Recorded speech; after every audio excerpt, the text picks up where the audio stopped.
여러분 혹시 이런 상상해 보셨나요? 시골에 있는 아주 작은 초등학교 하나가 우리나라를 대표하는 삼성이나 LG 같은 거대 기업들을 만들어냈다는 이야기요? 이게 과연 가능한 일일까요? 오늘 바로 그 놀라운 비밀을 한번 파헤쳐 보겠습니다. 정말 거의 불가능해 보이는 질문이죠. 실리콘밸리에 있는 유명한 대학교도 아니고 서울의 명문대도 아니고요. 경상남도 진주에 있는 아주 조용한 시골 학교가 어떻게 우리나라 경제를 쥐락펴락하는 그런 거인들을 키워낸 요람이 될 수 있었을까요? 자, 지금 보시는 이 이름들이요. 이게 전부가 아니라는 게 진짜 놀라운 점입니다. 1980년대 기록을 보면 대한민국 100대 기업 창업주 중에 무려 30명 이상이 바로 이 학교 출신이었다고 해요. 심지어 삼성과 LG 창업주는 1회 졸업생, 그러니까 동창이었던 거죠. 와, 이건 정말 단순한 우연이라고 하기에는 너무나도 신기한 일 아닐까요? 그럼 이 미스터리를 풀 첫 번째 열쇠를 찾아볼까요? 그 열쇠는 바로 장소에 있습니다. 모든 이야기가 시작된 곳, 경남 진주의 승산마을로 한번 같이 가보시죠. 옛날부터 이 마을에는 뭔가 특별한 부의 기운이 흐른다는 믿음이 있었다고 해요. 특히 저기 솥바위라는 바위에 얽힌 전설이 아주 유명한데요. 이 바위 근처 8km 안에서 3명의 아주 큰 부자가 나올 거라는 예언이었죠. 그런데 정말 놀랍게도 삼성의 이병철, LG의 구인혜, 그리고 효성의 조홍재 창업주가 모두 바로 그 반경 안에서 태어났다고 합니다. 신기하죠? 하지만 이런 전설보다 더 중요한 게 있었습니다. 바로 사람, 그리고 그들의 관계였죠. 이 마을의 토박이었던 LG 창업주, 그리고 잠시 이곳에 머물렀던 삼성 창업주.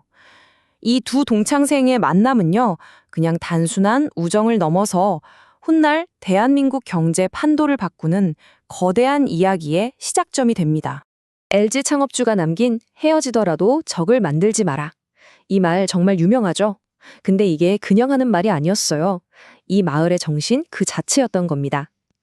실제로 LG의 구씨 가문과 GS의 허씨 가문은 무려 50년 동안이나 동업 관계를 유지했거든요. 그런데 그 긴 시간 동안 잡음 한 번 없이 정말 아름답게 각자의 길을 갔어요.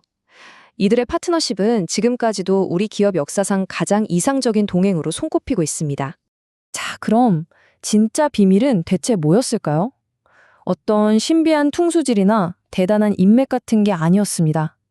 진짜 비밀은 바로 책임감이었습니다. 이 마을 사람들의 DNA에 아주 깊숙이 새겨져 있던 하나의 철학이었죠. 우리가 흔히 노블레스 오블리주라고 부르는 개념이죠. 가진 사람이 그만큼 사회적 책임을 다해야 한다는 뜻이잖아요. 그런데 이 승산마을에서는요, 이게 그냥 멋있는 말이 아니었어요. 책 속에나 나오는 그런 개념이 아니라 부유한 가문들이 대를 이어서 실천해온 살아 숨쉬는 전통이자 삶의 방식 그 자체였습니다. 이 철학이 실제로 어떻게 실천됐는지 보여주는 아주 유명한 일화가 하나 있습니다. 먹을 게 없어서 너무나 힘들었던 보릿고개 시절이었어요. 허만진이라는 보자가 있었는데 이분이 가난한 이웃들을 그냥 도와주지 않았습니다. 단순히 쌀을 나눠주는 게 아니라 그들의 자존심을 지켜주면서 도울 수 있는 정말 지혜로운 방법을 생각해낸 거죠. 바로 이 돌무더기가 그 결과물입니다. 이게 그냥 돌로 보이시나요? 아니죠. 이건 상대방의 마음을 다치게 하지 않으려는 깊은 배려와 존중의 상징인 겁니다. 진짜 부라는 건 내 주머니를 채우는 돈이 아니라 우리 공동체를 함께 일으켜 세우는 바로 그 힘에 있다는 걸 이 돌무더기가 말해주고 있는 거죠. 그렇다면 이런 남다른 책임감은 대체 어디서부터 온 걸까요? 그냥 어느 날 갑자기 생긴 게 아닙니다.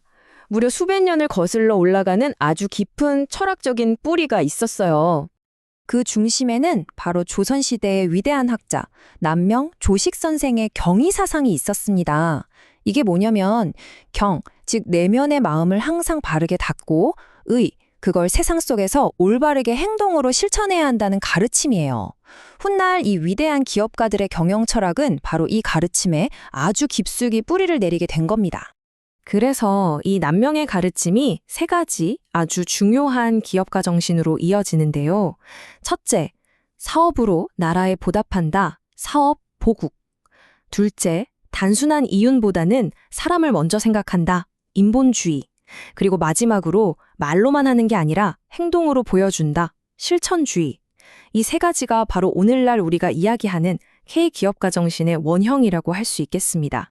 자, 그럼 이 모든 이야기의 시작점이었던 그 작은 학교. 그 학교는 지금 어떻게 됐을까요? 네, 바로 이곳입니다. 모든 것의 시작이었던 지수초등학교. 무려 100년이라는 시간 동안 이 지역사회의 심장 같은 역할을 하면서 묵묵히 대한민국을 이끌어갈 수많은 리더들을 키워냈습니다. 물론 세월이 흘러서 학교는 문을 닫았습니다. 하지만 그 정신까지 사라진 건 아니에요. 바로 그 자리에 지금은 K기업가정신센터가 세워져서 과거의 그 위대한 유산을 미래의 혁신가들에게 전하는 새로운 사명을 이어가고 있습니다. 이 작은 마을의 이야기를 쭉 듣고 나니 우리 모두에게 이런 근본적인 질문이 남는 것 같습니다. 과연 기업의 진짜 목적은 뭘까요? 그리고 우리가 말하는 성공의 진짜 의미는 또 무엇일까요? 어쩌면 진정한 성공이라는 건 나 혼자 얼마나 높이 올라가는가가 아니라 내가 속한 공동체를 얼마나 더 단단하게 만들어주는가에 있는 건지도 모르겠습니다. 이 작은 시골 마을이 우리에게 가르쳐준 가장 위대하고 또 가장 따뜻한 기업가 정신이 아닐까 싶습니다.